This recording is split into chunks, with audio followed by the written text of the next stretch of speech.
Hello, everyone. My name is Rose Simpson. I'm a librarian at the New Haven Free Public Library, and welcome back to Pan-African Kitchen Lab. We have our creative in residence, Nadine Nelson, who's going to be guiding us through creating recipes from the African diaspora. So would you like to introduce yourself, Nadine? Hi, I am Nadine Nelson, and I am also the chef and owner of Global Local Gourmet, which is a culinary education company. And we aim to be interactive and hope that we can, for those of us who are joining us from last week to this week, have it be a little bit smoother. Um, but I also wanted to say I didn't really go over the objectives, and I have that in the packet. So I'm just going to go over just in general that I'm happy to be here. This is a fun process, and that usually I would be doing this by myself. And so I thought what would be a really fun thing for people to do, but then also one of the aspects of my practice is having people understand about process and that what goes into making a recipe. So people wanted recipes last week, and then I was thinking about it. I was like, I haven't really finished the recipes.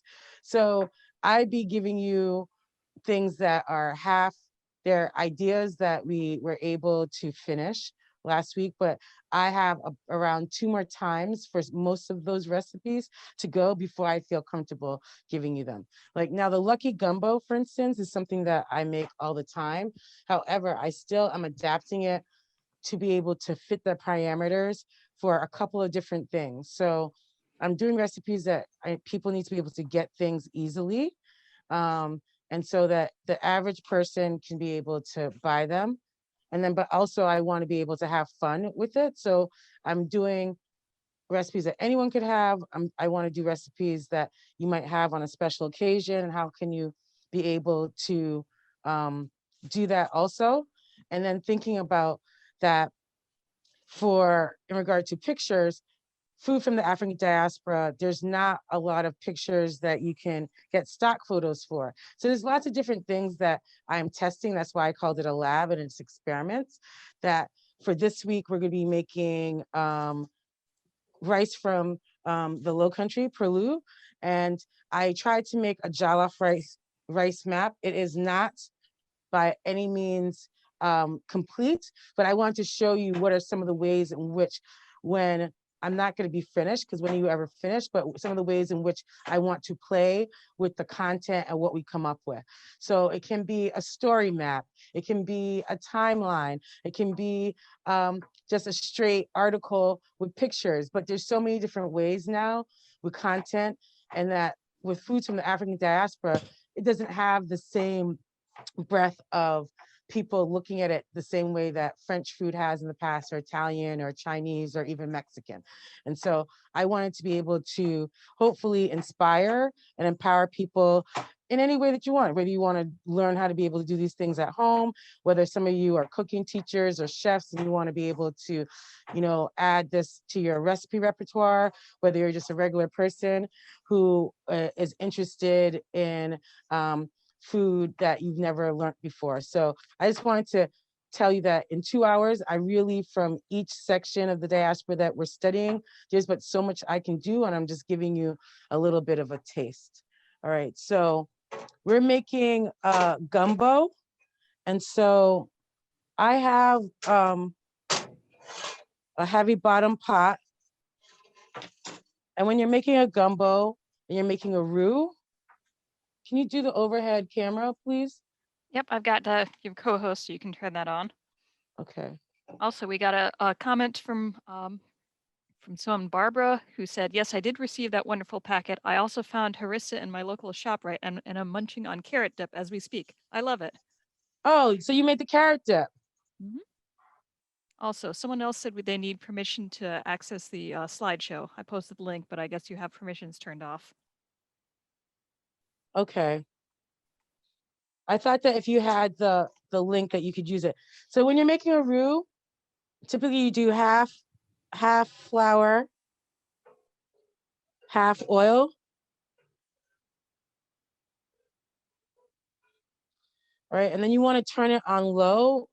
This is something that's going to take a long time. So I said I was going to demo this because I like to show people how to make gumbo, because it is one of those dishes that you can adapt that today we're doing greens and bean, and I call it a lucky gumbo because we're using black eyed peas, and we're gonna be using collard greens, turnip greens, and kale. And typically, gumbo comes from New Orleans, but it's traced back to Africa, West Africa, and also the Caribbean. But I like to be able to show how to be able to make it. I'm going to turn this down because you don't want to burn the roux. So it's something that takes time and patience, and you do it a little bit at a time. So I want to do a deep colored roux. And so we're doing beans and greens, but you can also do shrimp, and we have shrimp on the side. You can do meat, you can do duck, turkey, you can do pork, sausage. So it's one of those things that you can adapt, and most people love gumbo. All right, so I'm gonna move this. And so you said I have all the stuff for the rice. All right. I'm gonna start making the per, perlu.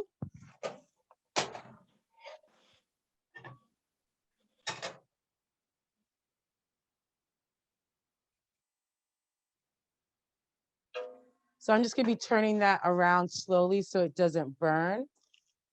Can you give me just, I have all the ingredients over here.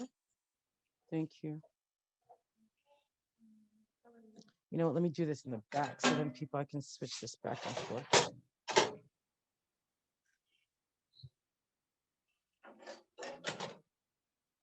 Have people made gumbo before? By default, audio is turned off for attendees, but if you raise your hand, I can turn audio off so you can speak to us if you'd like, or you can post in the comments in How the much chat oil and do I'll I read need? them out. If you're watching on Facebook, you can Can post you there read? as well, and I can Okay, also read them out. all right. All right, Sheila Just read me says off the yes many recipes as times. I.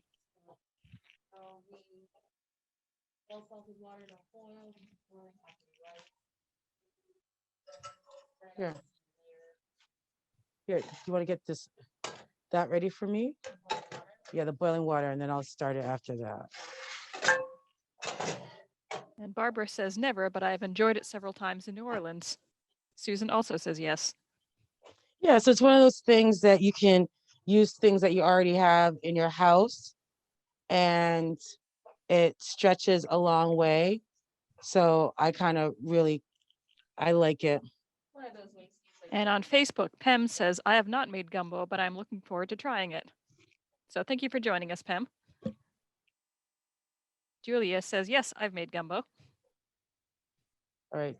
So do you see the roux right here? And so since the roux takes a long time, you can make a big batch of roux and then keep it in a mason jar and then just use it a little bit at a time for when you are making sauces, or you're making like shrimp and grits or something like that. You can use your roux to thicken and then give a nice little nutty flavor, because we are going to make it on the peanut butter colored side dark like that.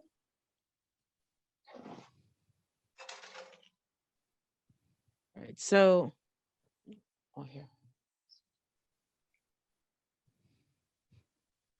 And Ian says, I made gumbo many years ago.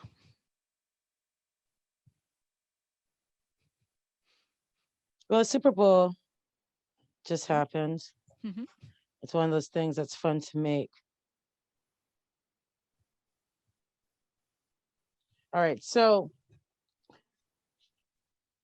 We have a people here. question from Pem. I did not know that about roux, that you could make it and keep it. So for about a week or so. So how long would the roux last? No, it lasts indefinitely, kind of in your fridge, especially if you put it in the back. Because it's just like oil and flour. Yeah, just oil and flour. So you have to Okay. keep it in your fridge after but you can buy it. You can buy it already made, but I wouldn't.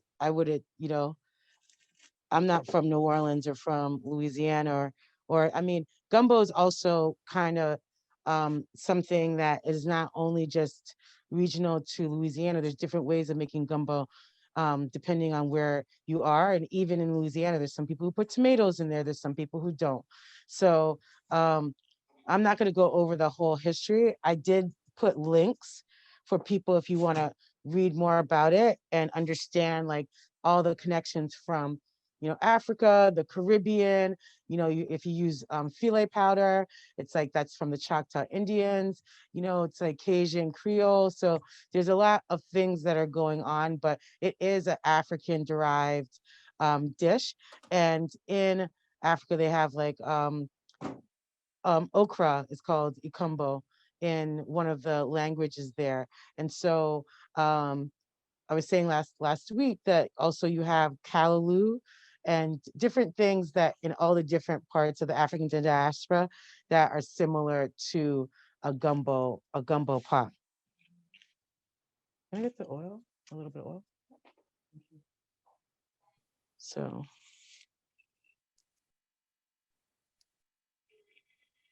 So we're just sauteing. We're gonna saute some onions. Okay, why don't you talk it through and then talk it through? Well, first we're gonna have the water boiling for the rice on the side, and then this time we're gonna make the base. And the base is gonna be the onions, peppers, and celery, but then also with the bacon so that we can get some of the bacon flavor in there too.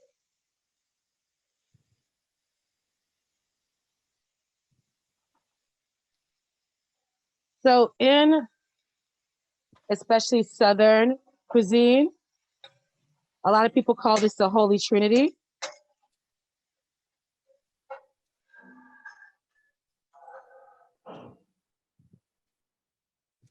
Using the onion, celery, and pepper together, especially using the bacon, like the fat from the bacon grease, it helps to just give that extra depth of flavor to the base of our onions Come and over on the other peppers. side so they can hear you.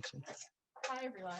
So my name is Tiffany, by the way, and I have a company called Taste Comfort, in which I love to explore different comfort foods from around the world, and just explore like a connection with them through interactive events just like this one. So I'm so happy to be here helping Nadine put this menu together. And for this one, right now we're putting together the rice curry, and what I was saying is that um, in cooking, like a lot of it comes to technique. In that, for this particular dish, what I enjoy about this technique is that we have the bacon together with the onion and the celery and the peppers all together to just get like a really nice flavor as your base. Um, Right we now, we're use it. actually hearing like Nadine cooking more than we're hearing you. So I think it's just her little microphone is picking up all the audio Okay. Okay. Can you Um, hear her at all or no? a little Just bit. It's kind of quiet. can she? I'll speak louder. No, but you can use this then. Okay. Oh, here we go. There we So go. with this technique, or what I would take from this cooking tip in general, is using the bacon.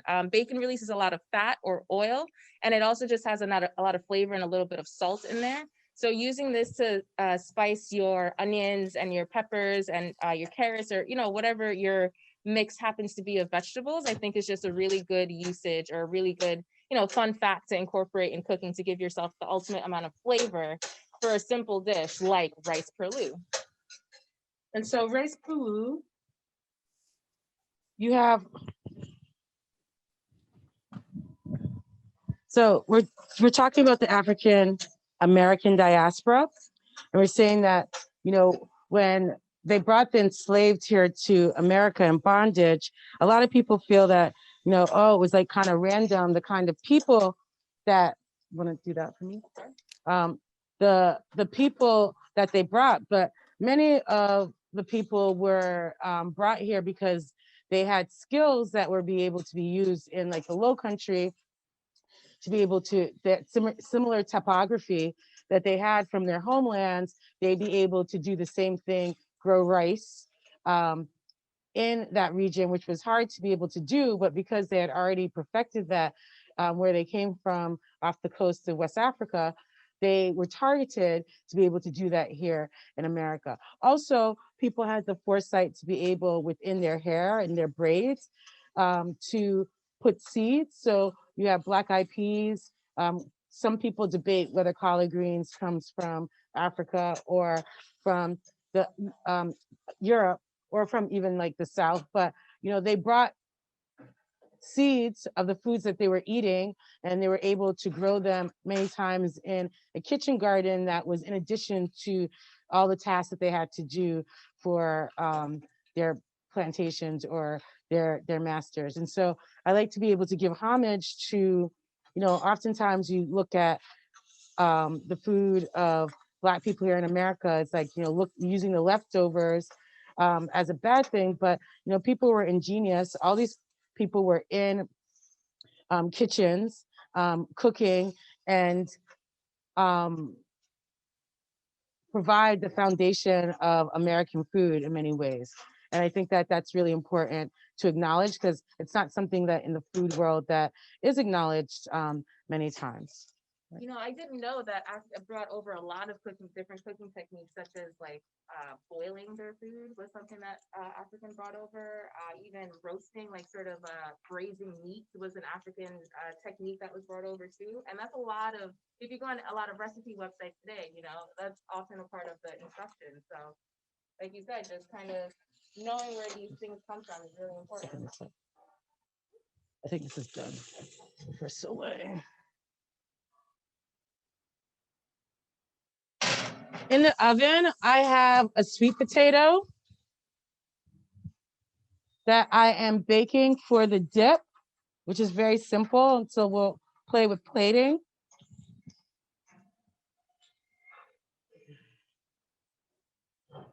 And then do you want to say what you did with the rice and the water?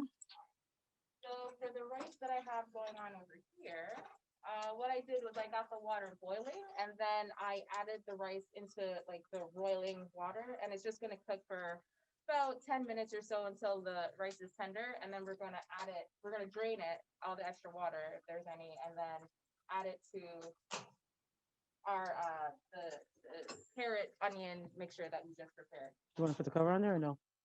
Sure.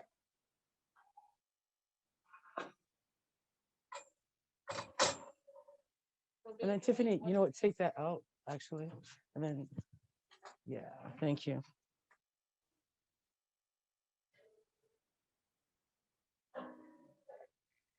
So here you can see this is getting a little darker. So I just have it on low.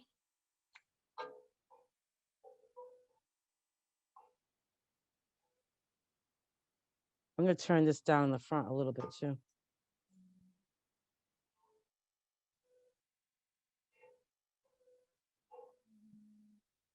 Right.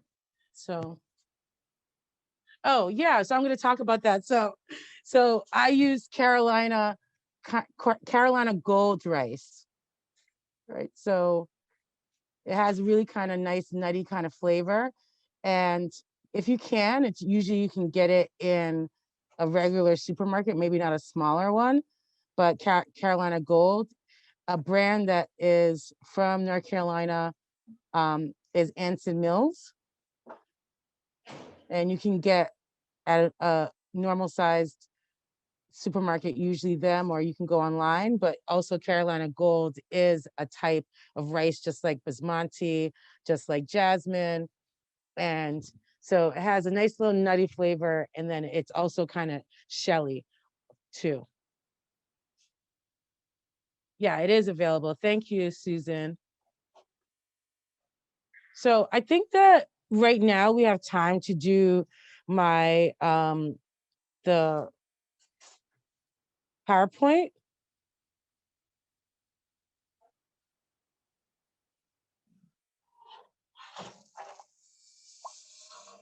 While that roux is going, can you pass me one of those chairs over there, please? So do I just do share screen? Yeah, and we also have a question.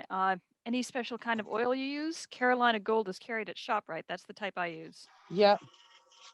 No, it's really up to you if you want to use olive oil, vegetable oil, whatever oil you want. I wouldn't use coconut oil. I use coconut oil for things that I want that go with that kind of flavor. So like next week when we're doing food from the Caribbean, or the week after that from Latin America, I'd use coconut oil because it can be overpowering the taste. So you don't want something that's going to overpower the taste, right? Soleil, if you want to get a plate and then bring that and go eat in the other room, I guess. Um, all right, so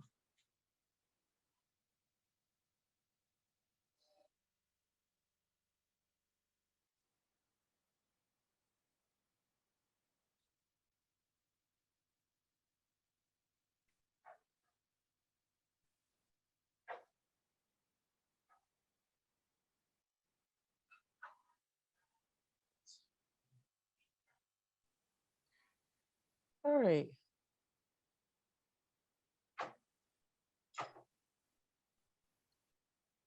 So one of the greatest pleasures of my life is that I've never stopped learning about good food and good cooking. That's Edna Lewis. And Edna Lewis is thought as like the grand dame of African American cooking.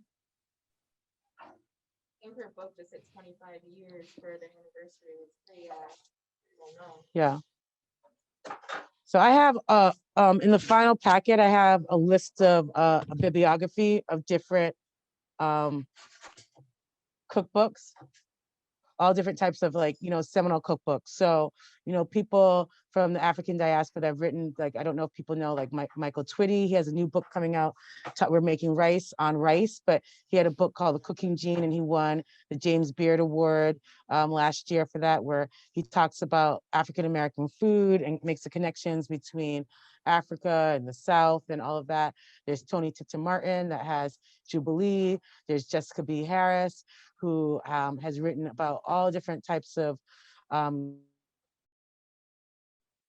cuisine. So I have in the final packet a list of different books that people can hopefully go buy or go to your library and take out.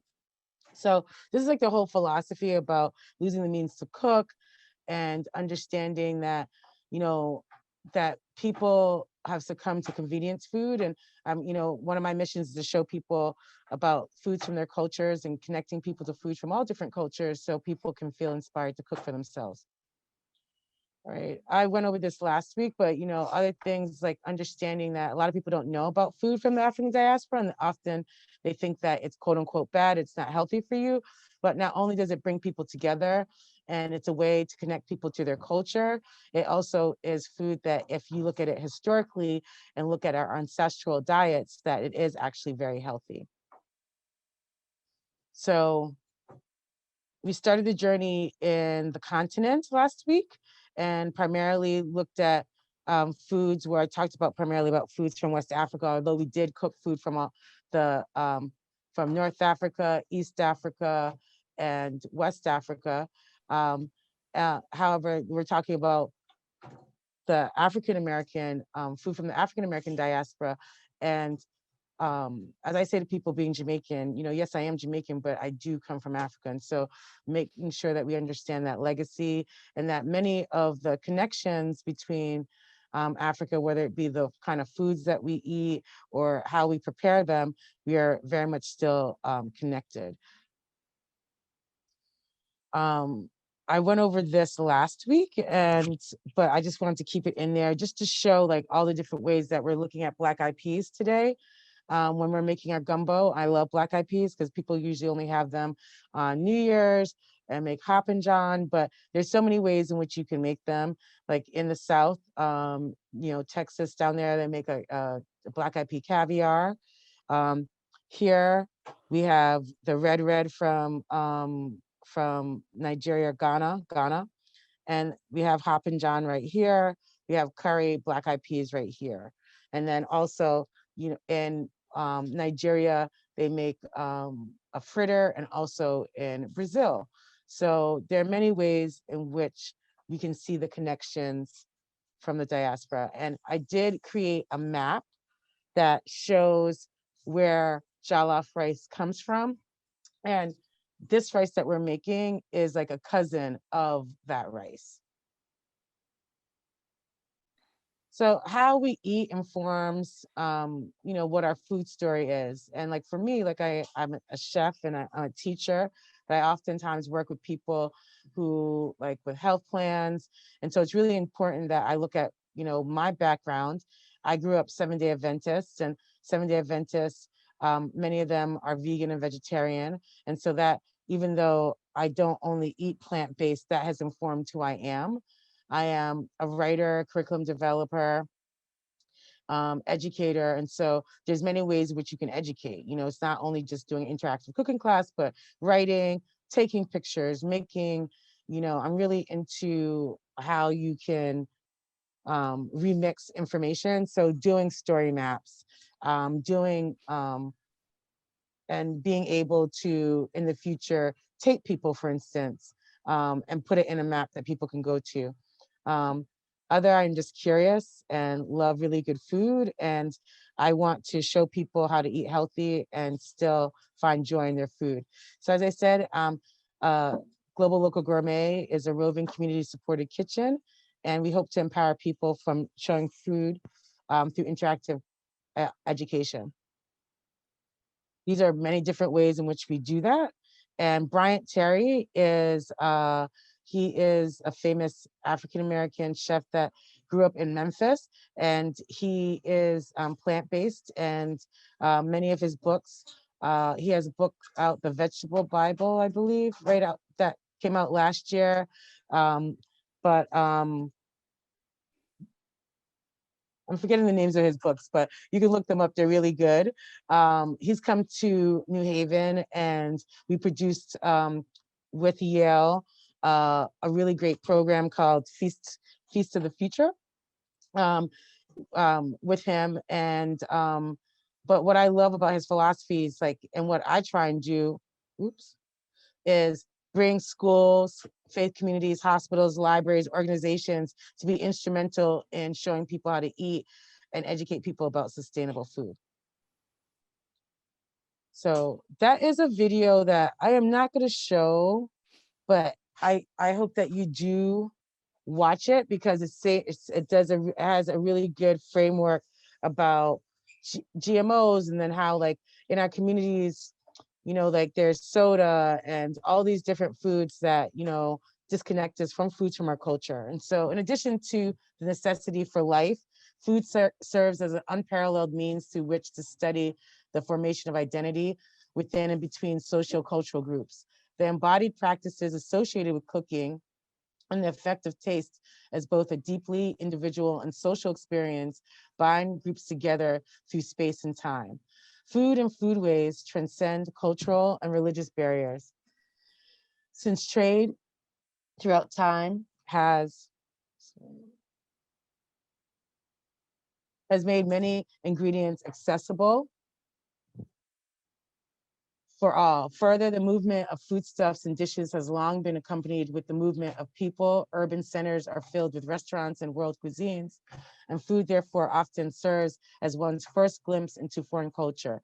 Exploring and challenging how food is or becomes heritage, and how in turn this shapes identities or cultural practices, provides an avenue to appreciate difference, while also demonstrating how all facets of food, its ingredients, preparation, and its consumption can be unifying within and between cultures. Food is an important construction in culture and identity, from cooking identities, tasting memories, the heritage of food. And that was an exhibit at Brown University. And this picture is from Soul Food, which is a movie about African American soul food and how it brings people together. And um, there's a lot of drama in the movie, but what's really beautiful is the garden that they have, and coming together every Sunday and cooking together, and how in African American and many households from the African diaspora, people come together on Saturday and Sunday with each other's families. And I know that being Jamaican, I really appreciate that my mom cooked food from my culture. And I think that food has really connected me to my culture and made it a thing of solace, but also a thing of strength. So this whole notion of decolonizing food, um, the recovery of the people is tied to recovery of food, since food itself is medicine, not only for the body, but also for the soul and the spiritual connection to history, ancestors, and the land. Decolonization is the ongoing process to end oppression and servitude and to restore respect for indigenous knowledge and ways of life. decolonization requires both spiritual healing and political resistance. To heal, we must acknowledge that indigenous and African traditions in spirituality, music, literature, and food were never completely suppressed by the colonizers, but kept alive, sometimes serendipitously, in daily acts of resistance that include storytelling, recipe sharing, ceremony. Decolonization means recommission. I'm sorry, I can barely see. Reclaiming and honoring our histories, our stories, and our traditions as a way to fight for our common humanity. Luz Calvo and Catriona Ruda Esquivel.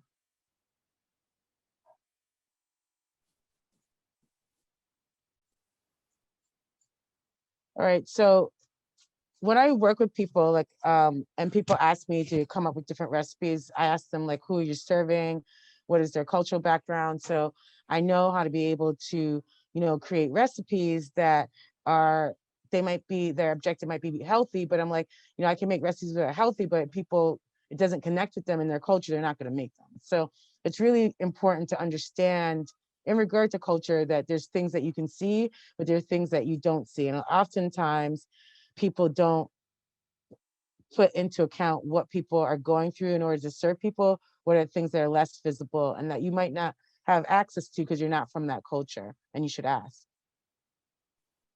All right, so I am going to play this, and this is Verda May Smart Grusner, and she is, I'll let her talk about herself and then the whole notion of kind of African, she calls it American Atlantic food, but I think that she is someone that people don't really talk about. They talk about Edna Lewis and other people more, but she's really interesting, her approach to food and her approach to being a cultural anthropologist. Are you gonna be able to hear this, Rose? I cannot hear that. I think when you do screen sharing, there should be an option to turn on audio.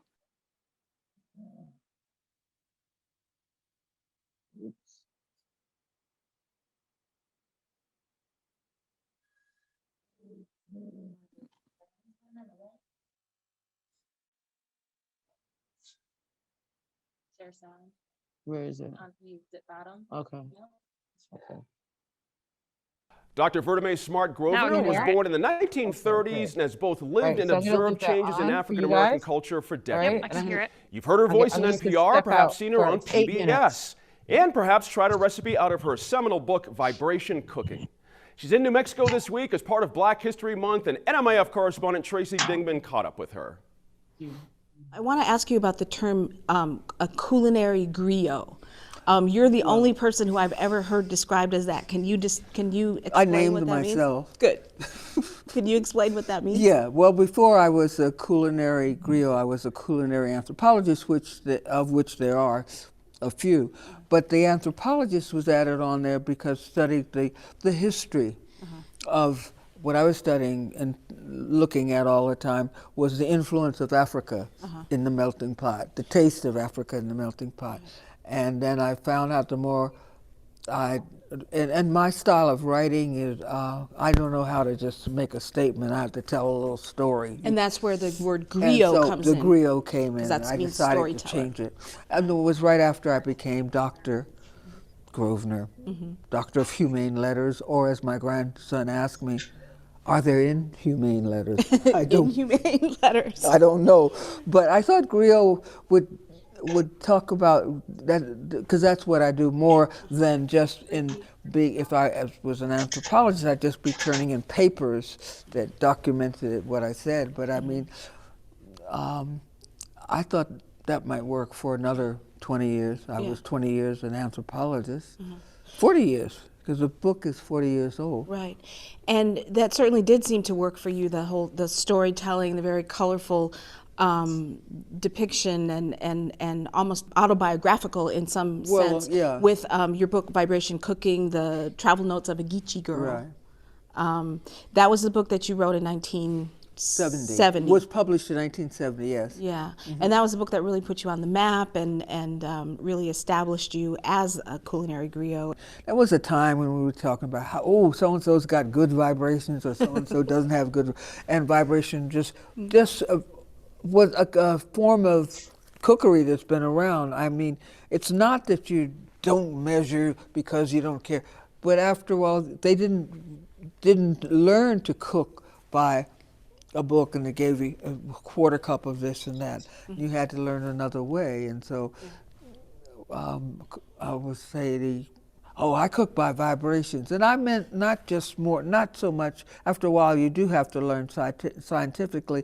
1 cup of rice, 2 cups water or other liquid. Yeah. I mean, that part you have to get right. That's set in stone. But the vibration part might be, I don't feel like chicken tonight. I think I'm gonna have some fish, and I don't feel like frying it. I think I'm gonna fix it like this. And did it also have something to do with sort of the slave tradition of not always having the most common foods or the best foods available, and having to kind of make do and Well, I wouldn't say, because that again, very in a subtle way makes it to say you don't have the best. You have to, that makes it not just what you could get, what you have. what you could grow. Yeah, what you could grow. What was available in enough your- that you had enough money to buy this and that, and maybe that spice that you needed might have cost more than the whole meal. So you say, well, I'm gonna season it another way. Yeah. And more in a way, to say soul food is truer, because what can come out of your soul, what you could put in, how you could put your soul in the pot. I've heard that you don't particularly like the term soul food. Can you It's talk not about that why? I don't like it. It's just not. What does it mean? I mean, it caught on or was named during the time of back then, and was at the 70s, 60s, 70s soul music. So I guess, but what is soul food? If you ask somebody to really, you can't just say food cooked by black hands. Black hands have been cooking food for centuries. So is it more about where the food is from? I think. Well, see, the negative part of it is that you would only think that would mean the southern part. That if you don't cook collard greens, black-eyed peas, I can't imagine why you wouldn't cook them anyway, because they're so good. They're so good, But what the definition of soul food has to be broader. What I call it is the Afro-Atlantic cookery. So meaning a touch of Africa that is all throughout the Americas even. I'm talking about, I went to Brazil and with 12 other African American writers and poets, and when we got there, they told us go to our hotel. When we got our hotel, go upstairs. They prepared a feast, they said, for us, foods we'd never had. We got dressed, we came down, and the table was beautiful. It was laid out and everything. And the foods that we never had, they had collard greens, which they call couve. They had shrimp and rice, they had all kinds of beans and rice, and it was African. So those were the same kind of hearty and healthy foods Yes. that you knew to be part of the African American right. experience. There's this slow food movement that's very trendy right now. I've heard that you've likened it to a lot of African American traditions. There were a lot of those kinds of meals that were made in one pot, and so slow cooking isn't anything new. Well, it's like everything else, the music and everything else. A lot of times, culturally speaking, some things that become popular are things that we've been doing for decades, for a long time, and it's already been there and been done. And it's just a very natural way of doing things. It makes sense to think like that.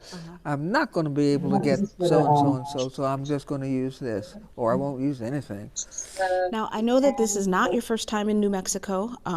You're here to specifically this time to give a talk at the Hispanic Cultural Center on Saturday at 2 o'clock. It's a free talk, and we'll have information about that on KNME's website. But I wanted to ask you, I know you're going to talk a little bit about New Mexican, the black folks who live in New Mexico and the similarities that you see between what we have here and the Gullah Geechee culture, as far as foods and how the traditions have been developed. You know, sort of a melding of That's Native what I American. call the Afro-Atlantic cookery. The same thing that we have in common with the Brazilian cooking, or in the Caribbean.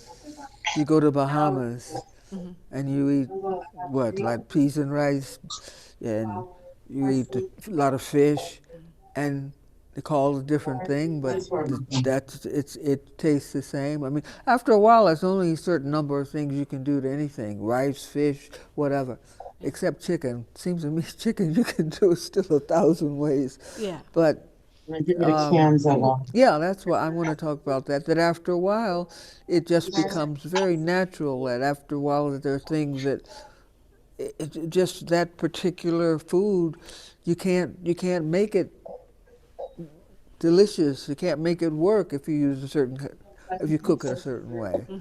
And the whole thing about food is we all like to eat good food, tasty food. Well, thank you so much for being in New Mexico. Thank you.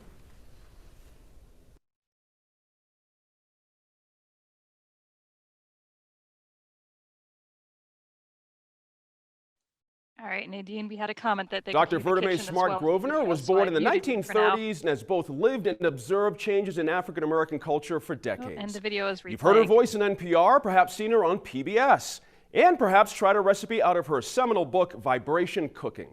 She's in New Mexico this week as part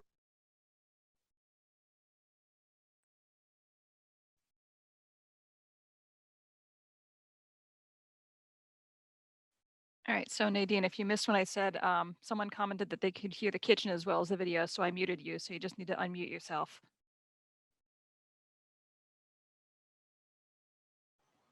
All right, but did people hear the video? Yep. Okay, great. And then it's like, I love that video. Like, what did you learn from that? If people want to just unmute a little bit. Did people know about her?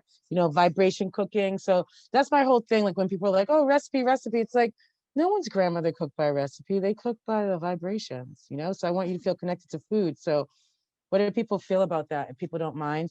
And then I just want to tell people that while that was going on, I don't know if you saw how brown the roux got. Mhm. And then now we're just cooking the onions, peppers, the Holy Trinity, and celery. So that's what we're doing inside the roux. And sometimes I do it separately, but that's not traditional. Does anyone want to say anything about Vertime? If anyone would like to speak in audio, just raise your hand and I can turn audio on for you.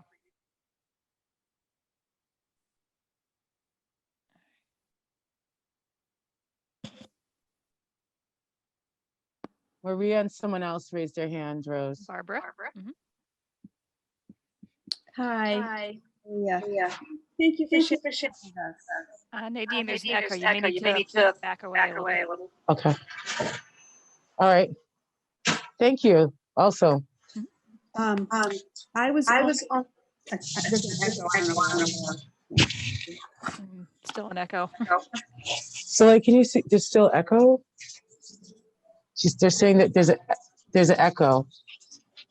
Which tends to mean the microphone is too close to the speaker.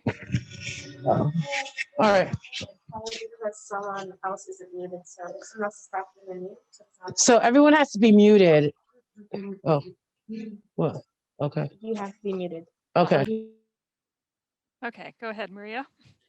I was just going to say, no, it was, thank you for sharing that. It was very sweet to listen to her. And I was just going to mention, I think when I ask for a recipe, I mentioned this before, for me, because some of this cooking is so new to me, it gives me a way to just see the ingredients. I don't really follow recipes either, except that I, to get a sense of the ingredients. So I definitely honor your way of cooking, and I understand that. I think that was mainly my reason for asking for it. And it is interesting. We call that slow movement of cooking, that whole thing about slowing down and really honoring the ingredients and everything. But that's been going on for hundreds of years. This is not something new. It's just that we've lost touch with it.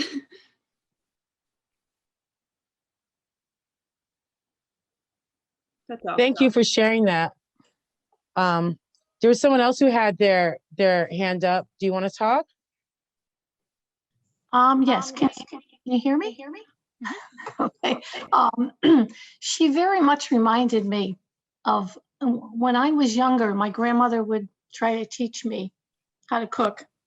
And she'd take a handful of something and, put it in the pot. And I'd say, well, wait a minute, how much was that? And she'd get a little upset and say, didn't you see? Didn't you see how much I put in there? So I had to, sort of laugh a little bit because I get what she's saying, but boy, have we lost that. It's almost like storytelling. We've really lost that way of learning how to cook. And, going by smell and taste and feel and it's we're too dependent on the measuring cup. That's it. Thank you. And that's what I'm trying to reconnect people to your own senses. Because a lot of people feel like, oh, should I do this? Oh, I should do that. And you're like, you've been living life for how many years? Like, I'm here to, show you how to cook by intuition. And like you said, it's like how I learned how to cook for my mom and my aunts and my grandmother is that I was in the kitchen. I was lucky enough to be able to be in the kitchen with them, because if you ask too many questions or you put your hand in the pot, you weren't going to be allowed, you're bothering them. And so, that develops my sense of smell, my sense of sight. And then being able to taste and bring that all together allows me to be able to, I want you to be able to remix this gumbo that you can, you don't have to use black eyed peas or greens. You can do all different types of things with gumbo, with what you already have. All right, so I'm just going to try and speed through this, the rest of this slideshow. Here you see the slave trade. So food traditions hold symbols and meanings that serve as a historical roadmap. And that's Jessica B. Harris, culinary historian and author. All right, so you see how you have slave trade going here to the Caribbean, South America. There was a whole triangular, and they brought all different types of commerce was going on, where there was like molasses for rum, or being underwritten by insurance and banks. That all of it was really intertwined. Indigo, whether it's for your jeans, but like indigo coming from down south and also coming from Africa. So it's all these different things that people really don't think about because we're so far removed and we don't really learn about that history in American, our classrooms. So here is the old ways food pyramid. And we showed you one last week, like the African one, and here is the same one. All right. And so African-American cuisine has been called food to fall in love with. Much of early African-American cooking was influenced by both French and Spanish cuisines and intertwined with Southern cooking to co-brand some of its major staples. The majority of traditional African-American foods come straight from the garden. Cabbage, okra, tomatoes, peppers, and greens are abundant, including dandelion, mustard, collards, and turnip greens. And the use of all greens, like radish greens, we're going to use radish for a salad, but they would use radish greens. You can use sweet potato greens. There's a lot of things that have greens on them. We're using turnip greens. I love turnip greens or mustard greens. Pickling vegetables was a popular way to preserve food. Pickled beets, radish, cabbage, carrots, and cucumbers were enjoyed. You have things called chow chow that were made with excess vegetables to preserve them and use on food. Louisiana's Creole cooking has its roots in French, Spanish, and Haitian cuisines, and common base called the Holy Trinity. Celery, onion, and bell pepper are all equally chopped, which are at the heart of Louisiana's popular gumbo soup, traditional low country cooking from the South Carolina and Georgia coast, featuring oysters, crabs, shrimp, sweet potatoes, hoppin' john, and rice.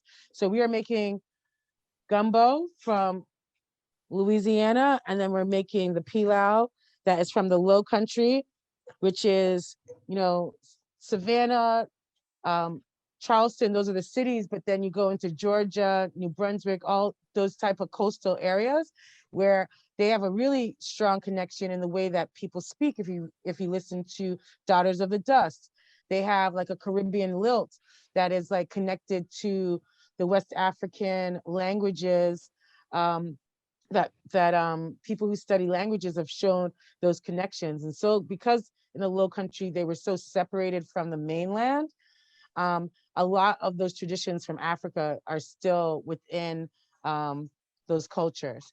So Jessica B. Harris says African American cuisine is simply what Black people ate. When I think about what my family ate, we ate what people think of soul food as special occasions on holidays. But our typical diet was leafy greens and nutrients and tubers, food that was fresh as being harvested right before your meal. Whatever was in season, that was what we were eating. It was being harvested right from our backyard. And then Bryant Terry, oh, that was a quote that she gave Bryant Terry.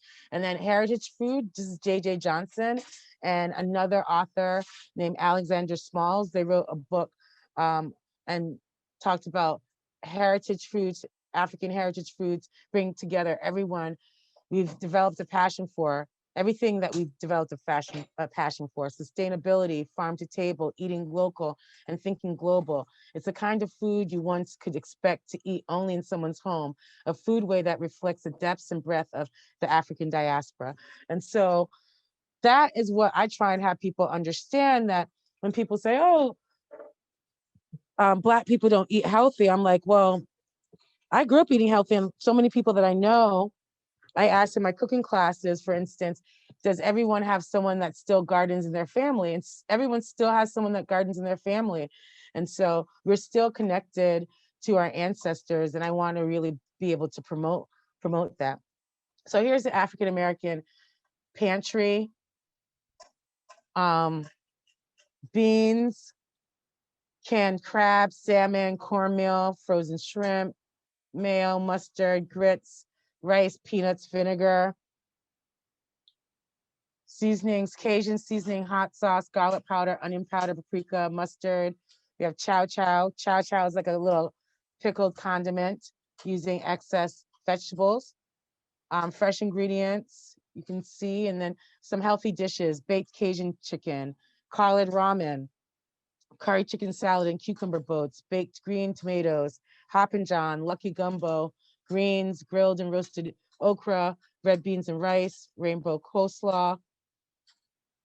And you can see, right, different things from some of the Southern and things that owe themselves to African American food. We talked a little bit last week about cultural humility, understanding that lifelong learning and being curious. It's my philosophy about cooking education. And so a lot of times I was saying about when I work with clients, I look at where am I, who are you serving? What are you employing me to do?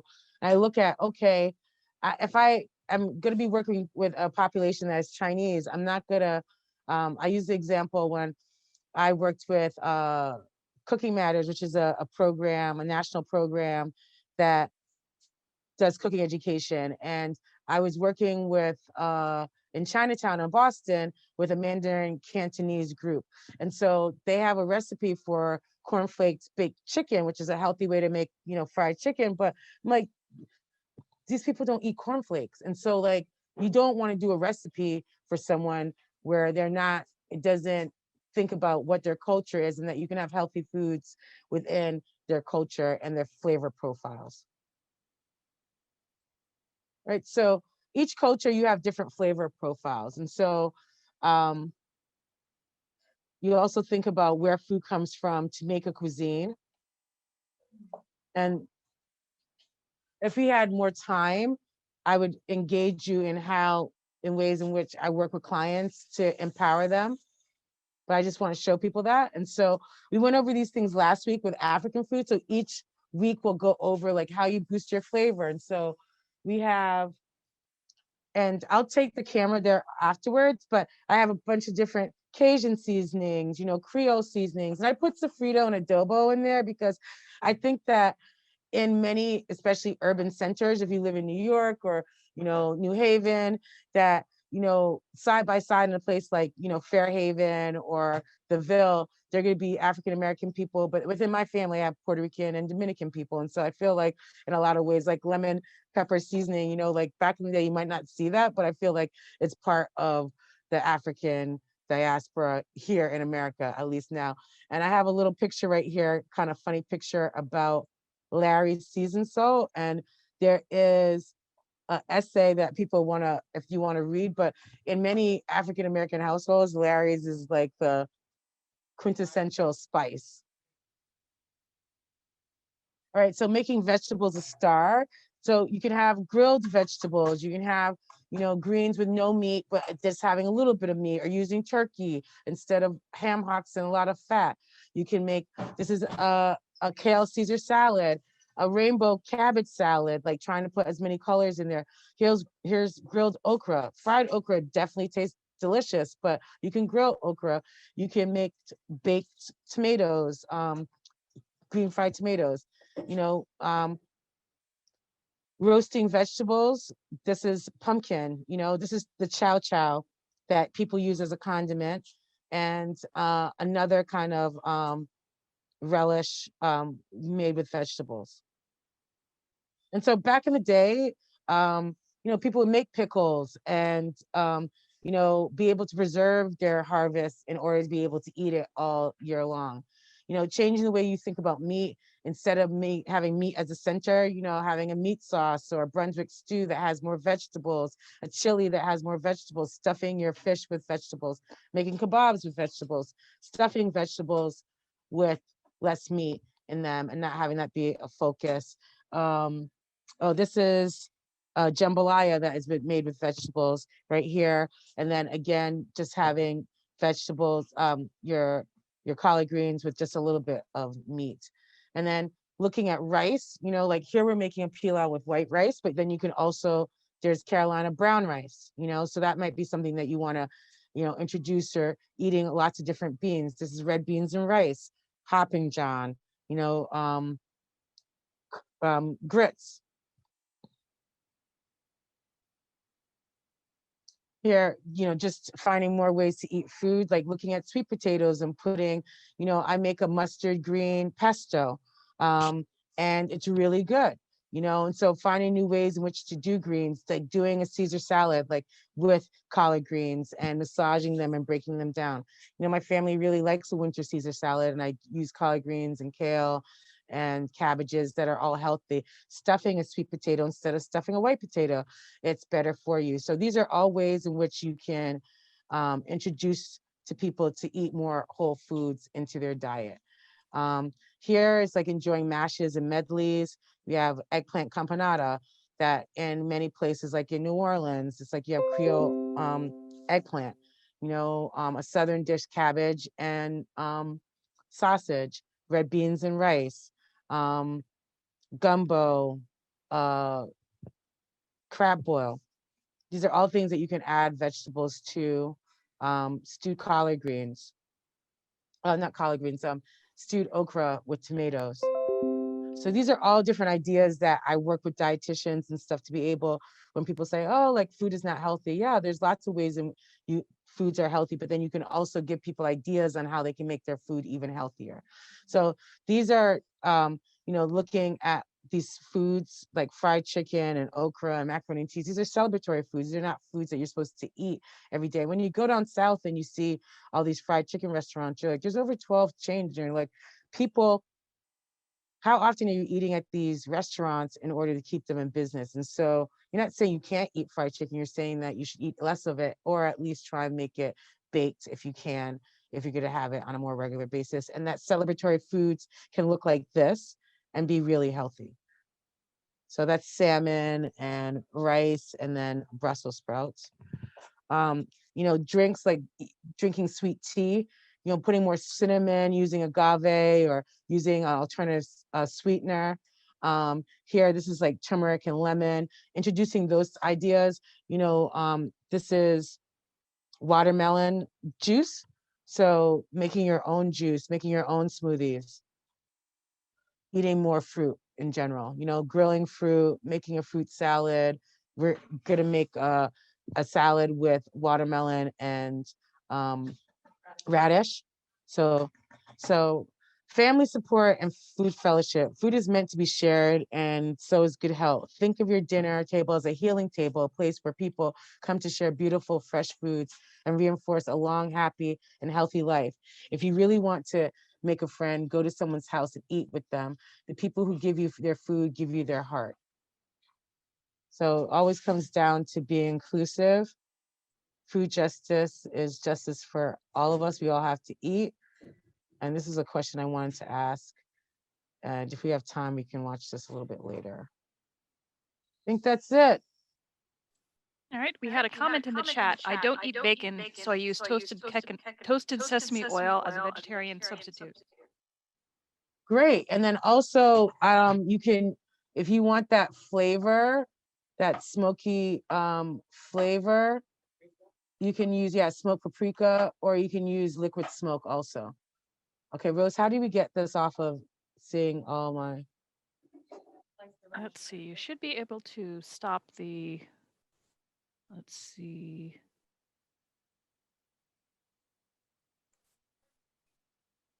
All right, I can cancel screen sharing. There you go. Okay, great. All right. All right. Yeah, that's great. All right, so you put the cans of, did you put the, okay, all right. That's just coming to a boil. Yeah. Yeah, yeah, drain, yeah, because it's like, I don't know if it's gonna be, might, yeah. We had a couple comments on Facebook from Pem. Really enjoyed the video, being reintroduced to her. Thank you. The map is fascinating too. Oh, great, great. I have fun making the maps, and then there's a, I need another one, there's two, yeah. There's a program called Story Map, and so I'm taking a class. I just finished the class on new media, and so that's another thing that I want to practice with, because not everyone wants to read, so being able to have fun with that. So this is black eyed peas. Got 2 cans of black eyed peas we're putting in there.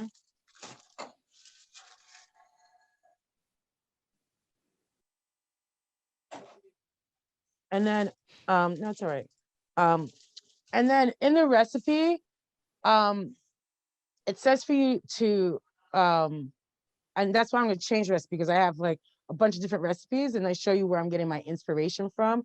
And here we're experimenting, and then I go back and I think about, like, last week, for instance, most of the recipes are really good. And you notice I didn't taste anything on camera.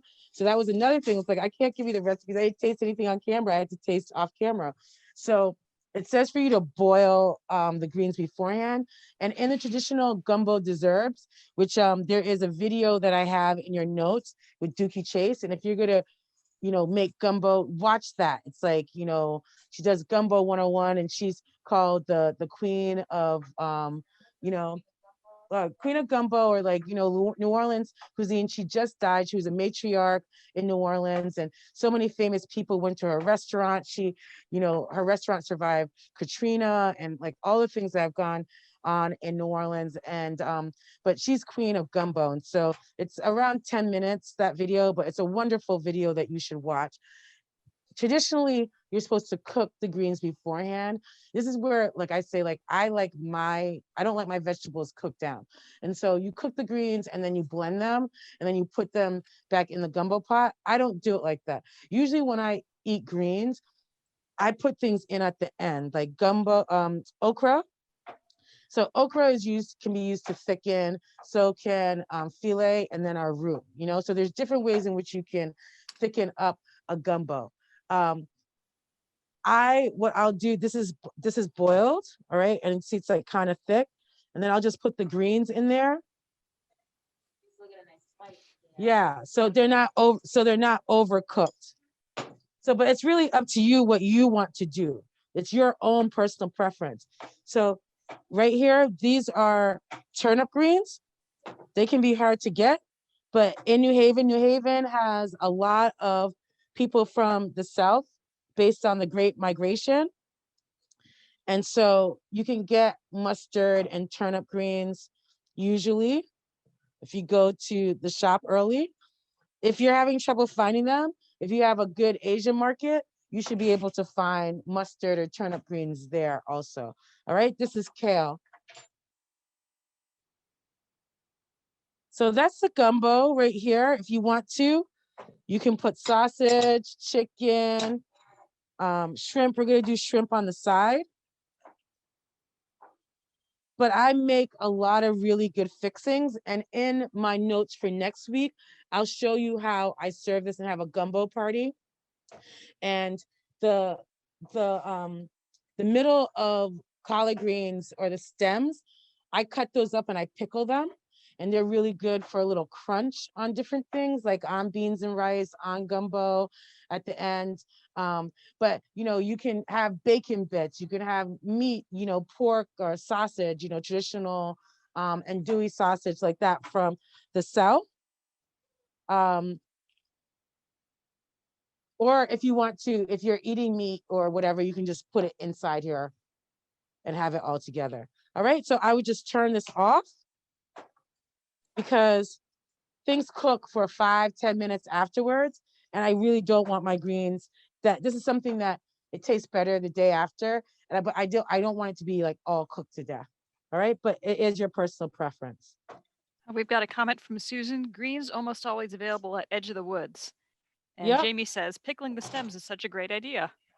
Yeah, so you don't waste, and they really are really good. What they break down within the sugar and the vinegar, and it adds a sense of breathness and freshness to your food. Right? Do you want to show that? So I just wanted to show the rest of what's happening with the rice perlu. So basically, the celery, onion, pepper, and bacon mixture was brought to a boil with a chicken stock. And then once the chicken stock was reduced, I added the rice that we had boiling on the other side in here. And then I just spread it out flat against the pan. This is better like a cast iron pan, just for ease of the heat distribution.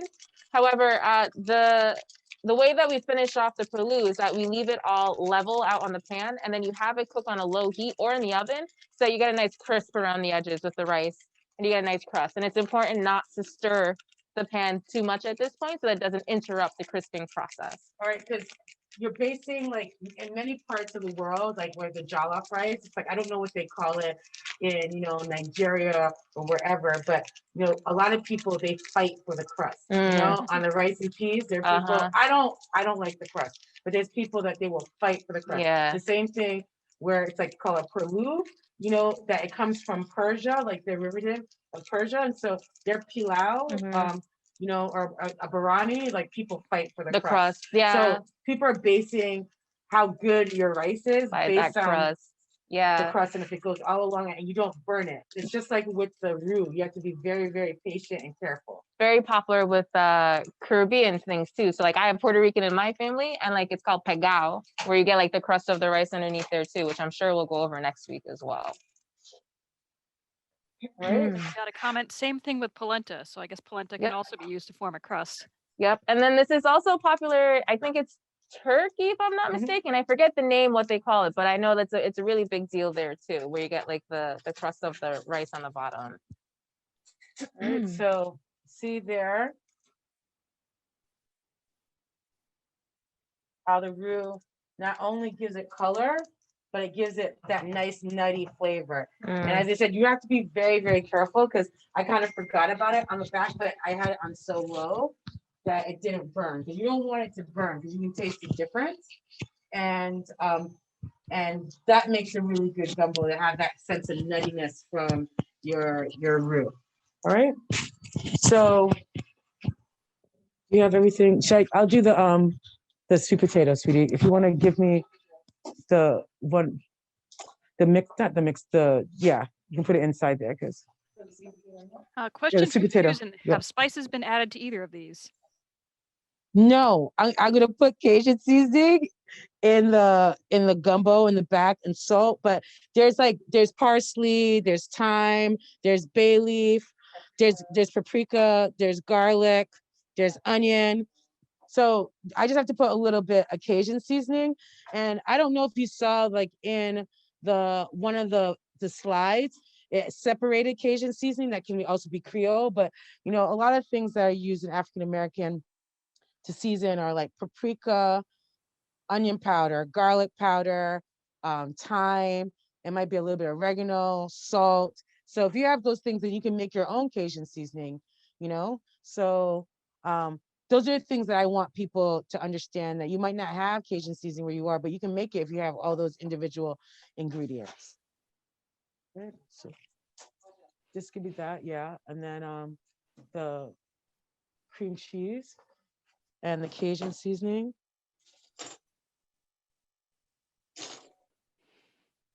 So I don't know if I don't think I gave you, this is really easy. So I said last week, I like dips and I like to do different dips because when you're feeding a lot of people, it's very inexpensive and they can be really pretty. They can be very colorful. So this is just a baked sweet potato in the oven at 400, roasted sweet potato. Yeah. Can you guys see? Yep. So you're mashing the potato now? Yeah, mashed sweet potato. I have a blender. I brought a hand blender this week, but I'm just gonna use my hands. And then the Cajun seasonings. Yeah. So this is Creole and Creole Cajun. They're same. Yeah, they're just about the same. I think it's most important to get the flavor. It's more important to get the flavor profile than like the specific flavor sometimes when you're coming up with these recipes. So I think it's pretty all right. Yeah. So this is a nice, it's like savory, you know, you can make a sweet potato dip, but this is savory. And, you know, except for that little bit of cream cheese, this is basically, you know, good calories for you. And, you know, something that you can put on bread, high fiber bread, or you can use with carrots. This might make an interesting breakfast. Yeah, exactly. You can put some cinnamon on there if you want to go in that direction. But yeah, that is the dip for you. And we're almost, I want to have like half an hour to do some plating and have some fun with that. So I think we're on good time. We're gonna make this radish. Do you want to come make it over here? Yeah. So we're gonna do this radish and watermelon salad. Does anyone have any questions while Tiffany is getting that stuff ready? Could you see yourselves making that gumbo? I'm feeling comfortable doing that. I don't know if you want to put some onions on there, like scallions. Do you want to do that and then white too, or white also, or no? I don't know. Yeah. Let's see. Yeah. Susan and Ian say yes. Yeah. Sheila and Marion both say that looks tasty or yummy. Pardon, I didn't hear you. We've got a couple people saying yes, that looks tasty. All right, great. And Linda has her hand raised, Rose. Yep. Hi, can you hear Hi. me? Mhm. Yeah. Yes, I look forward to making gumbo, but I have to tell you, a few years ago, I was in New Orleans and we went to a cooking class and they made the most wonderful gumbo. And I found out not too much later that I can't eat spices like that. So it has to be a lot milder. Well, yeah, and so that's where you can make your own Cajun seasoning, and so you don't Yeah. have to put the cayenne or the Right. pepper. And I so absolutely will. Yep. yeah. Look So the forward to flavor it. in the Cajun seasoning comes from the paprika and the garlic powder and the onion powder and the other spices, you know, like so Yep. you don't have to, you can lessen, like when next week when we talk about jerk seasoning, for instance, Yep. I tell people if if jerk is too hot for you, the habanero, then you use more allspice, you know, like Right. because that's the predominant flavor in the jerk. So one more question. Mhm. In the dip that you just made, you did a little bit of cream cheese and what else did you put? I just put a little Cajun seasoning. That's it. Oh, okay. Yeah. So good idea. Thank Yeah. you. And so like for there, if you don't want the spice, then you can just put smoky paprika Mhm.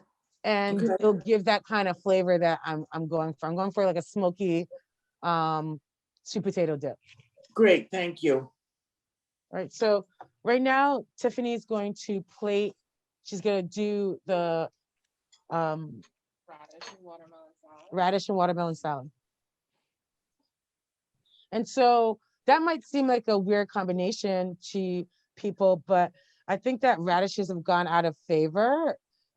And people used to eat more of them. I don't know, people can, tell me. I always say to people, I am Jamaican. So my coming to America, we eat radish in Jamaica. But I think that more people ate radishes probably a long time ago than they do now. They certainly grew them. And then, watermelon is such a good thing to complement eating it as a salad or in a savory manner. You can do whatever you want. So, I'm just gonna add the watermelon in here. do you want to do it one at a time? Yeah.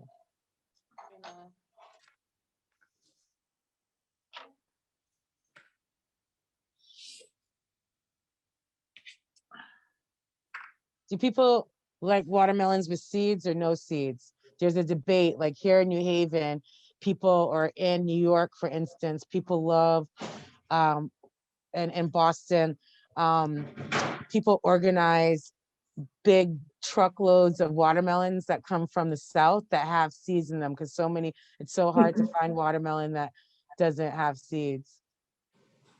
I don't like them. Okay, Ian says, I'm already chopping my celery, onions, and shishito peppers, which were the only peppers I had. I think I'll use okra and black-eyed peas. Not exactly sure how I'll season it yet. So you're making gumbo? Yeah, great. Yeah.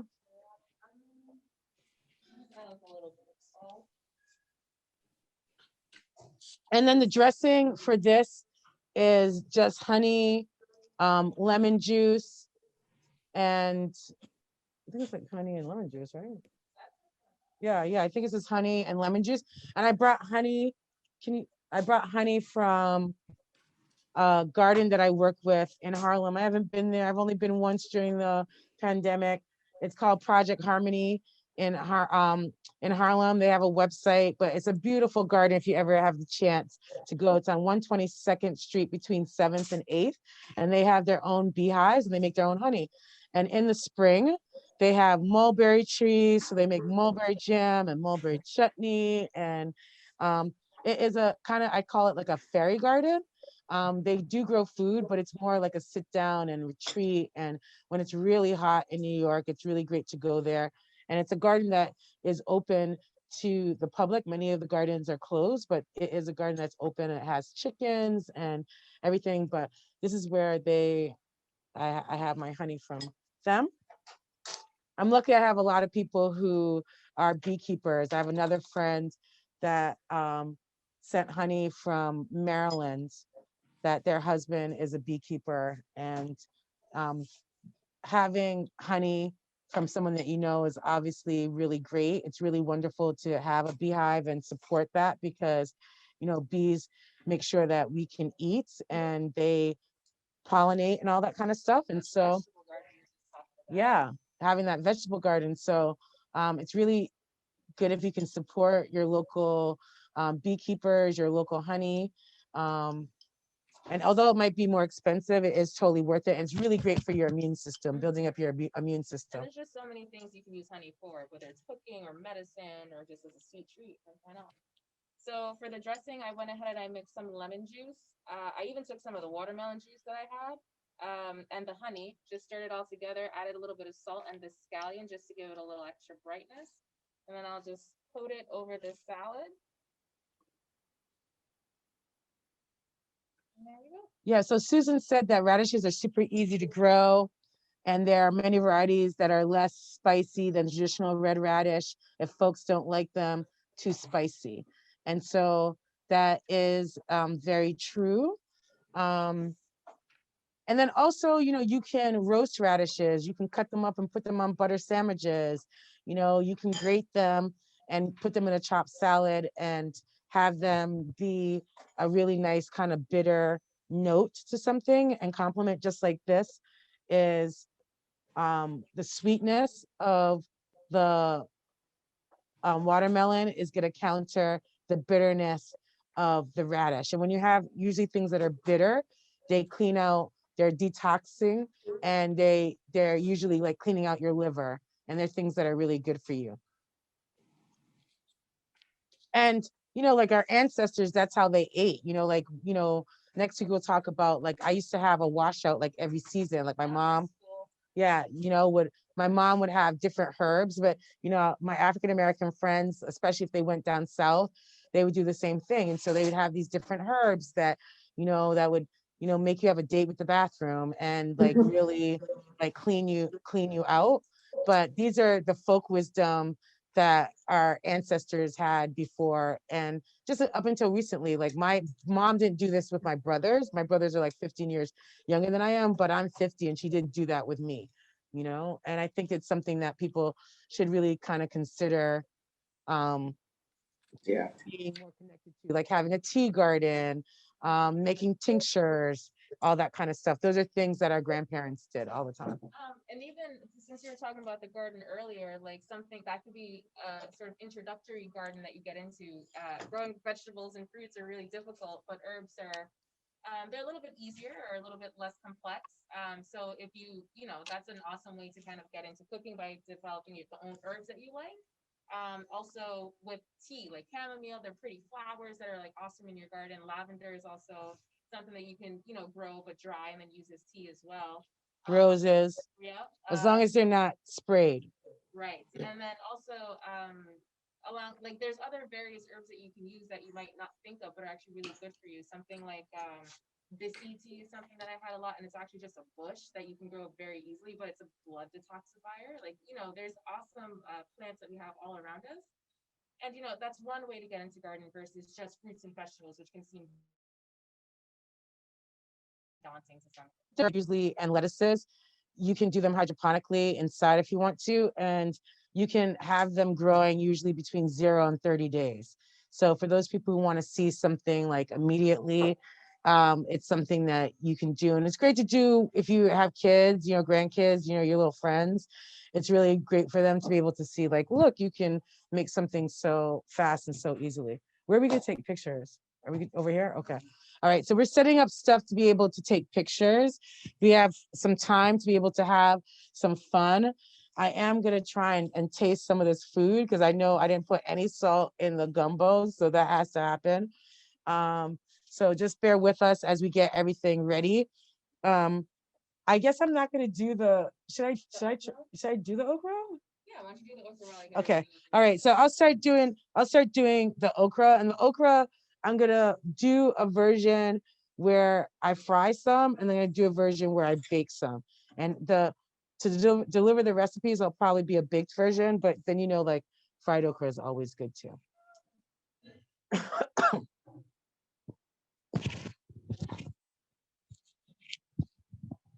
If you have any questions, you can ask them.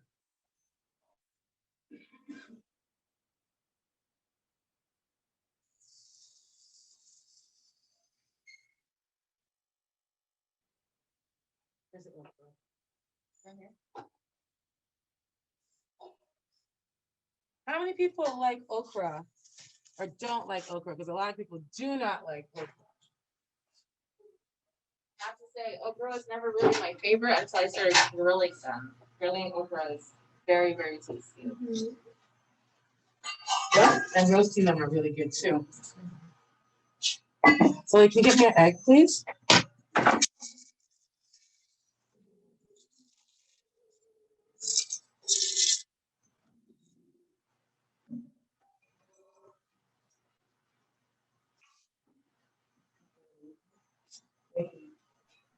We've got a question from Jamie. What's the best way to get rid of the sliminess from okra? Some people cut them and then let it like gelatinous nature seep out. Here's something. I can just run it under the water for me, please. Like I do with the greens, I just put it in at the end. I don't cook it long. I don't cook okra long. The longer you cook it, the more the gelatinous is gonna come out. So what I do oftentimes is like if I put it in the gumbo, for instance, I put it in there now, cut up now, as it is cooling down, so it doesn't break down and it becomes all mushy. And then also roasting it at a high heat or grilling it also helps for it not to be as gelatinous. I'm sorry, I never break eggs and get the shells in there, and I did that today, especially on camera. We've got a comment from Linda. I haven't eaten it, but I will try. Barbara says, anytime I made it, it was not a great consistency. I'm not sure what I did wrong. Ian says, I do. My dad always grew it when I was a kid. And Maria I don't says, think I don't like think it. I was gonna say I don't think you did anything wrong. I just think that it's just kind of acquired taste, you know, like it's just one of those, it's like textures. Like I don't like mochi because of the texture, you know? So it's just, I think that, you know, some people like it, some people don't. And Maria I says, go find I it like it, but it's also. not always easy to find. I grew it once, but the plants were so thorny. Yeah, so you can also, if you are by Indian market, they eat a lot. So if you're from Southeast Asian kind of market, then they they'll have it. And they'll have it nice and fresh. I got this from a market, the market right across from Edge of the Woods, the Asian market right across from Edge of the Woods, Shanghai market. So they specialize in Asian food, but then a lot of foods that people from the Caribbean or Africa eat. And so they're the okra is, as you can see, it's like really beautiful and nice and perfect, not blemished. So I like going to a lot of ethnic markets because I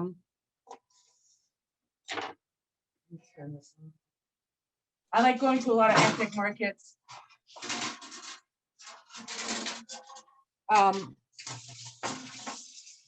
because they're inexpensive, but then also there's a high turnover. There's so many people that are coming in there that the food is always fresh. Yeah. Yeah. Exactly. So like what Tiffany just said, because so many people are going in there, the pricing and things that are available and what they look like, they're really nice and fresh. So, and then also many of the places that you go to, if you know the people, they're so nice. So Very helpful. Every time I go to the Indian market on the Coast Road, there's people, they're always going to tell me about the different spices and different recipes all the time. so I'm putting seasoned. I thought I had brought unseasoned cornmeal, and I brought besan flour, which is cornmeal flour, not chickpea flour. So it looks kind of the same. So I brought that. So this is ground. This is from last week. This is a suya powder. So I would use, I'm going to develop another recipe with just ground peanut and then some other seasonings. But since I'm doing this for the first time, this time, I said I'll just do it with. Oh, there was also? Oh, okay. Oh, well, that's fine. We've Yeah, got a couple comments from Catherine. You can eat it raw as well. You need to know how to pick it out of the markets, not big pods. And Evelyn also says that the Orange Farmers Market on Bull Hill Lane has all the ingredients you mentioned. Good prices too. right, exactly.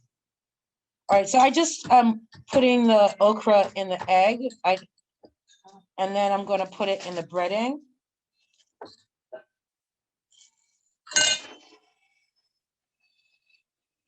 And then I have a rack to keep it off of the cookie sheet. And that's how you guys, if you don't have a convection oven or an air fryer, that's how you can simulate an air fryer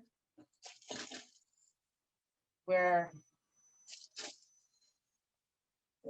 obviously hot air is going to circulate all around whatever you're cooking. So I'm gonna just use my fingers because I'm trying to go faster. I apologize. Uh, Ian comments, I used to live in Houston. When I moved here 30 plus years ago, the ethnic markets were what I missed the most. There are a lot more here now than back then, but I'm sure Houston still has a much larger variety. And Susan asks, what was the powder you put in with the flour? Suya seasoning. And so suya seasoning is a ground peanut seasoning from West Africa. And you can look up how to make your own if you want to, but it's usually a mixture of ground peanuts. I know a lot of people probably have ground peanuts in their smoothies now. It is onion powder, garlic powder, ginger. It might be paprika. There's other spices. It depends. Everyone has their own version.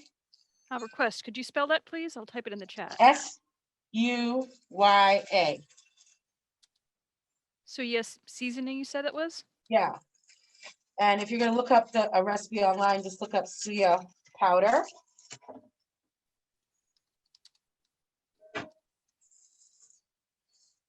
And you usually use it for grilling meat, but I like to use it in different stews to thicken them. Like there's a stew called moqueca from Brazil.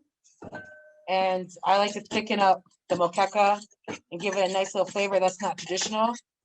But when I have different spices, I like to do different things with them because they can kind of just take up space and you only use them for one thing.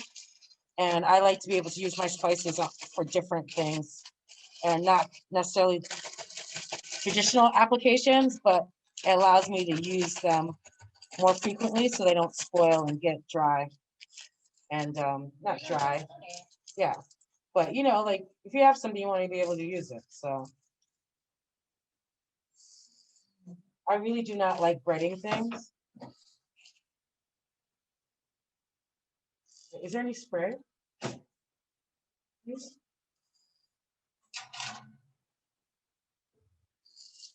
I'm gonna do the other ones afterwards because my hands are very dirty and I'm very over it.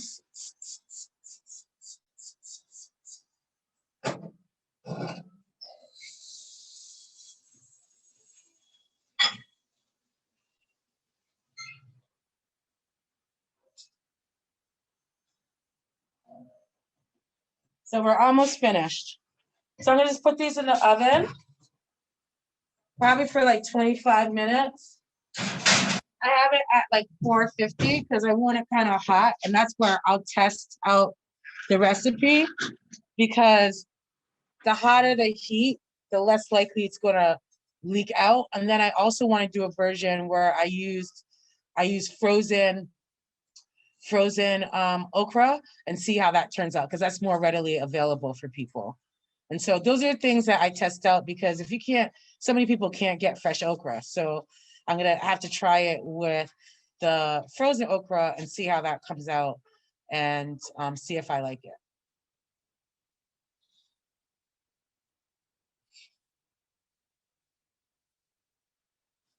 So no, so it wasn't chickpea flour.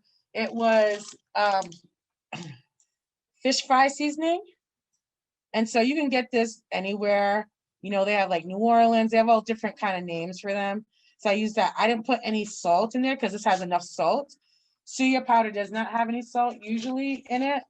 It's just savory. So it's gonna be like I'm trying to do a different version of fried green tomatoes or fried okra, like because the South and especially like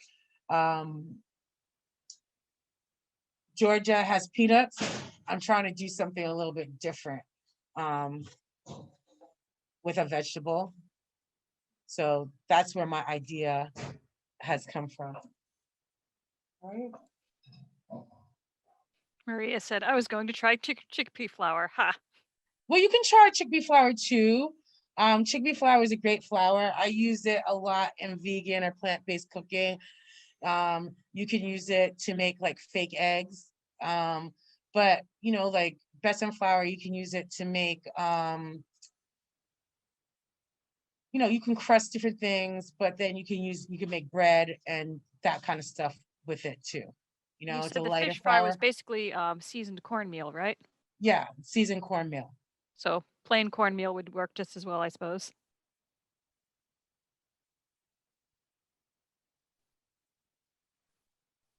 Yeah, yeah. I put the frozen okra at the very end, you know, so I don't let it cook, you know. So right now we have a diffuser, and so I'm going to. So like, should I use the computer to show Tiffany? Barbara says, I just found that McCormick spice brand makes a suya spice blend. Oh, they do. Oh, look at that. Okay, folks. McCormick got with the program. Let's see if Penzies does too. All right. All right, so you see, this is diffuser. Yep. Looks like All a, right. whatchamacallit, an umbrella. Yeah, so a light diffuser that will help. To help get the good images of the place that we created. Yeah, because last week, if you saw, like the pictures were kind of, I tried to fix them a little bit with editing, but still the pictures were really washed out by the light. Okay, so Then you want to clean that off? Or you want you to, want to just put it in the bowl so you have it to take, what do you mean? just set it up to take the picture. Yeah, I just wanted to clean it, yeah. Thank you. So yeah, so what I have right here is just it's a 600 watt light, and we just have a nice the cloth here to set up the background, and then we will take, you know, just images again, because we are focusing on escalating, you know, what we understand as African food and representing it, you know, with the respect that it deserves. So let's take some pictures. I want to taste it. Oh, this is on. Oh, it's on.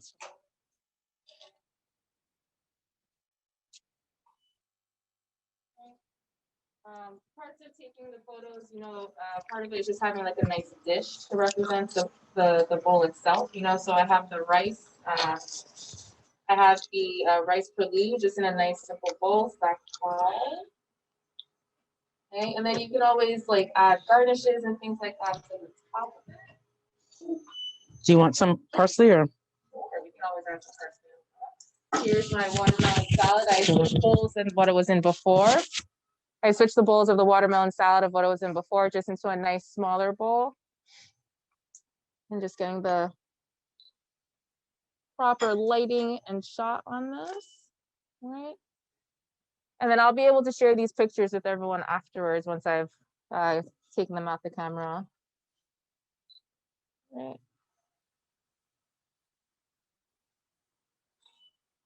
Basically, the way that I take photos is I really like to emphasize framing it. Like, you know, what does the edges look like?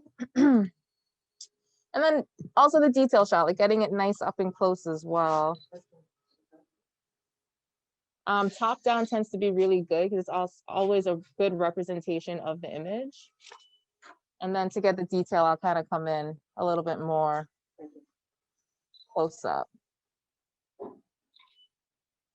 Okay.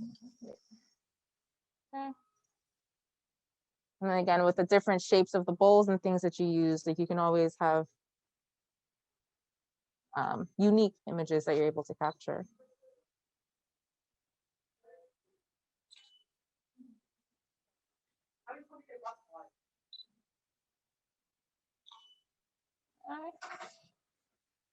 Here we have a garnish for our rice. Just a garnish can be anything as well. Like it doesn't have to be something very fancy.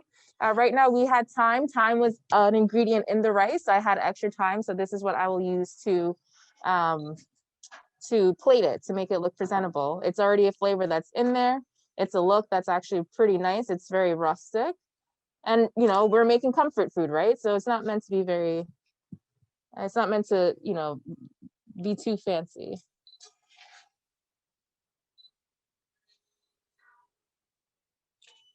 Okay. And I have this one here as well.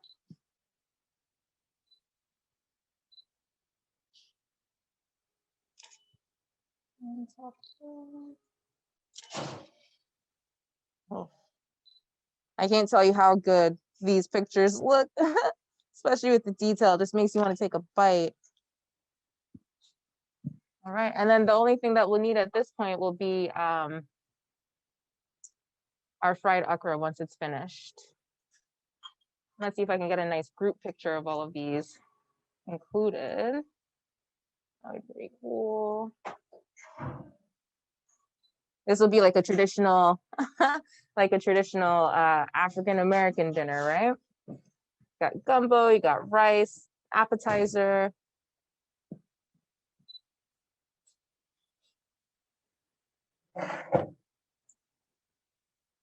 Where's my backdrop?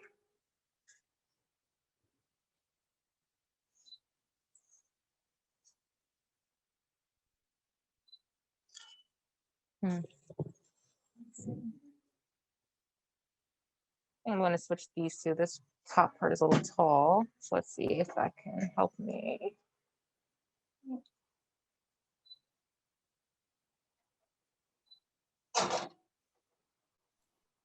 There's a question for you. What would you accompany the sweet potato dip with? A good piece of toast, honestly, is literally all you need. Or like you can make it a little bit funky with like a cinnamon swirl bread, I would say. Even I think Cornbread. Yeah. It can be, you know, so the sweet potato dip can be like a sweet potato. You can just call it sweet potato butter. You know, so you could use cornbread, crackers. You know, you can do crudité also. Yeah, to add with vegetables. I mentioned this might be a really good breakfast toast. And honestly, I think if you took this with like like dates or something sweeter, kind of like that, or raisins or something like that, just add it on there. I think perfect. Or, you know, again, for more party or gathering type things, like we mentioned, the breads or the crackers, even like seasoned crackers, you know, those would be good with it too. Or those you know, like the ones that have cranberry Yeah, and the nuts. with the fruits and nuts Yeah. inside. Exactly right. There, I think that would be very ideal pairing with this. You know what? I'm going to switch around the back to.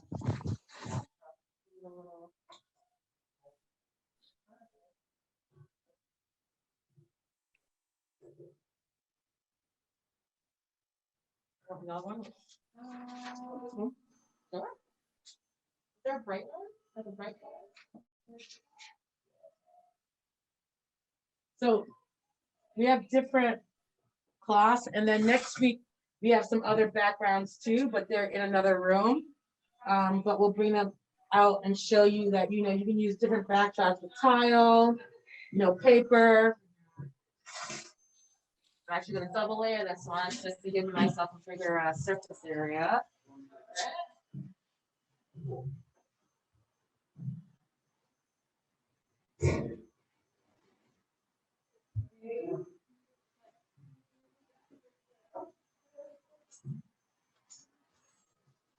Always amazing to me the amount of comfort that this food can bring to you. If you're ever having a bad day, you just, you know, kind of come back to some of these home traditionally cooked meals. It's just like a deep sigh of relief and wonderful stress relief. And to take pictures of it like this is just so awesome because there's more than mac and cheese.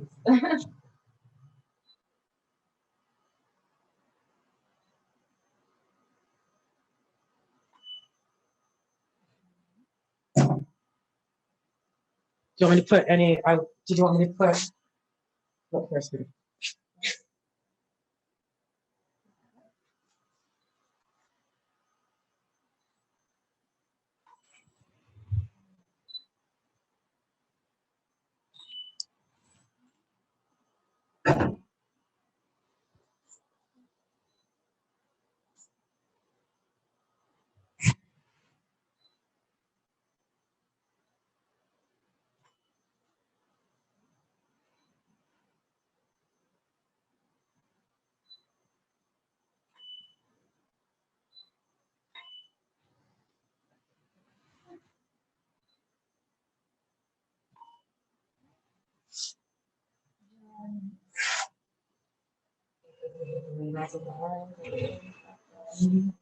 Wish we had some shit.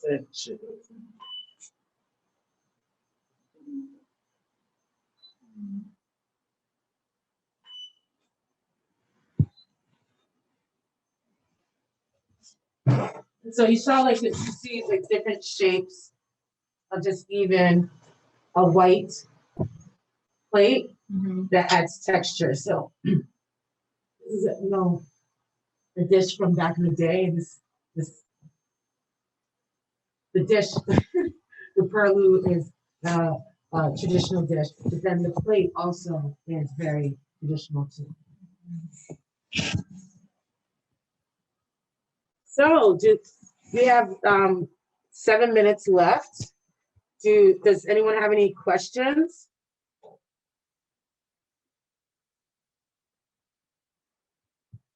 Next week, we're going to be going over Caribbean food, and we're going to be doing, a barley stir fry. Can't Chokra. remember. Huh? There's chokra. Something chakra.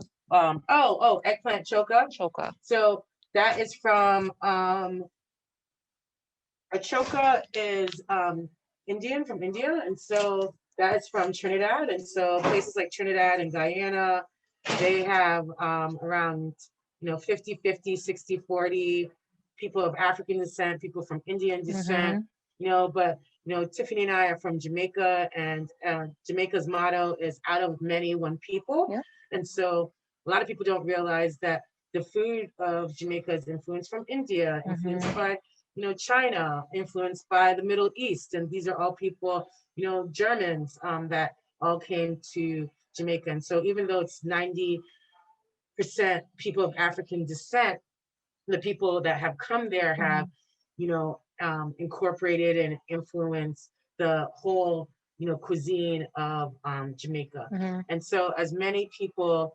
It is called the West Indies. yes. Right.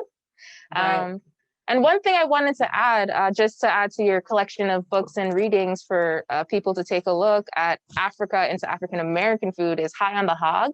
It's actually Jesse B. Harris. It's actually it's an expression, that was meant to kind of parlay like the you can kind of take whatever cut of meat you want. It was an expression to kind of show your ability to do that. But this book, High on the Hog, actually is a great story of how the movement of people from Africa into America also brought with them their food, their traditions, and things like that. If you want that storytelling aspect to it, High on the Hog is also a great book to look into.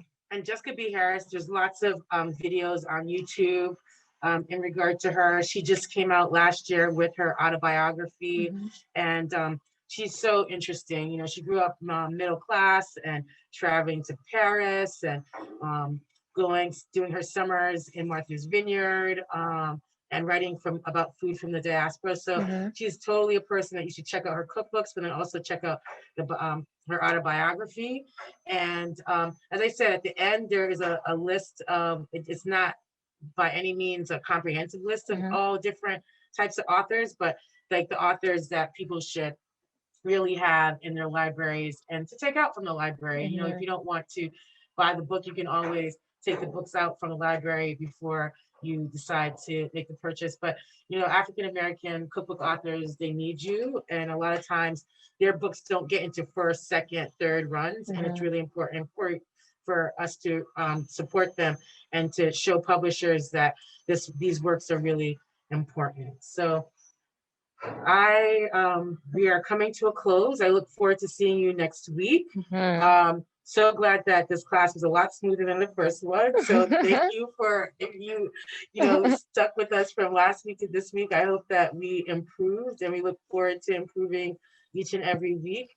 And as I said in the packet, please feel free to reach out to me if you have any questions, concerns, or feedback. Thanks, Nadine. Thank you everyone for joining us, and we hope to see you again next week. Bye. Bye.